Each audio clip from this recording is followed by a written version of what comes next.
ঢাকা রেঞ্জের ডিআইজি সে তার রাজনৈতিক পরিচয় কিভাবে দিয়েছে তার বক্তব্য থেকে শুনুন। পেশাগত জীবনে নিষ্ঠা, সততা আর নিরপেক্ষতার সাথে চাকরি করে গেল বিগত ফ্যাসিস্ট আমলের 18 বছর একের পর এক পদবঞ্চনা, অপমান, বৈষম্য আর মানসিক নির্যাতনের শিকার হয়েছি। কিন্তু শত প্রতিকূলতার মধ্যেও আমি জাতীয়তাবাদী আদর্শ থেকে এক চুলো বিচ্যুত হইনি। যে আদর্শের বীজ রোপিত হয়েছিল আমার শৈশবে, যখন আমি সপ্তম শ্রেণীর ছাত্র। মাদারীপুরে শিবচরে শহীদ রাষ্ট্রপতি জিয়াউর রহমান বীরত্তমের আগমনে ধানের শীষের মালা পরিয়ে দিয়ে বরণ করা ছিল আমার জীবনের সৌভাগ্য। পরবর্তীতে 1977 সাল থেকে 1981 সালের মধ্যে আরও 4 বার শহীদ রাষ্ট্রপতি জিয়াউর রহমান বীরত্তমের শ্রেণীর স্পর্শে আসার আমার অনন্য সুযোগ হয়েছিল। শহীদ রাষ্ট্রপতি জিয়াউর রহমান বীরত্তমের সাথে আমার শেষ দেখা হয় 1981 সালের 25 জানুয়ারি। তখন আমি 10ম শ্রেণীর ছাত্র। আজও আমার স্মৃতি মণিকোঠায় সেই দিনটির স্মৃতি উজ্জ্বল। অনুষ্ঠান শেষে শহীদ রাষ্ট্রপতি জিয়াউর রহমান বীরত্তমের সাথে করমর্দন করে গাড়ি পর্যন্ত এগিয়ে যান। সে এক আলাদা শিহরণ, যেন আমি বিশ্ব জয় করেছি। কথা হলো, সে নাকি গত 15-17 বছর ধরে নির্যাতিত, তারপরও এক ছিল সে জাতীয়তাবাদী আদর্শ থেকে সরে নাই।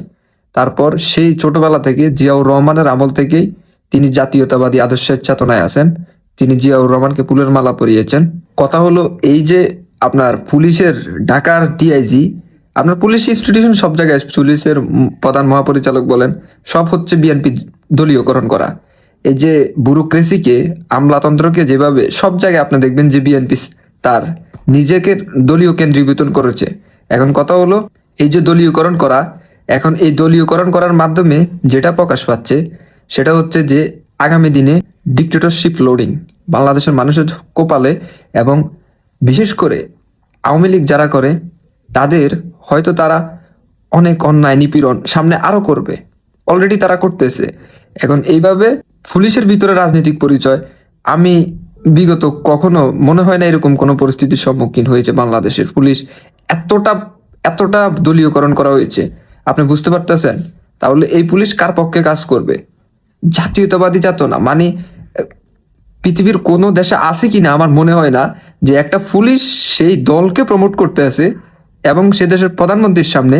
তার মানে বুঝতে পারতেছেন যে পুলিশকে কিভাবে, পুলিশ কেন, সমস্ত ইনস্টিটিউশনগুলো বাংলাদেশের যেভাবে বিএনপি দলীয়করণ করেছে তাদের ক্ষমতাকে নিশ্চিত করার জন্য, তাদের ক্ষমতাকে দীর্ঘায়িত করার জন্য, বৈধ হোক আর অবৈধ হোক।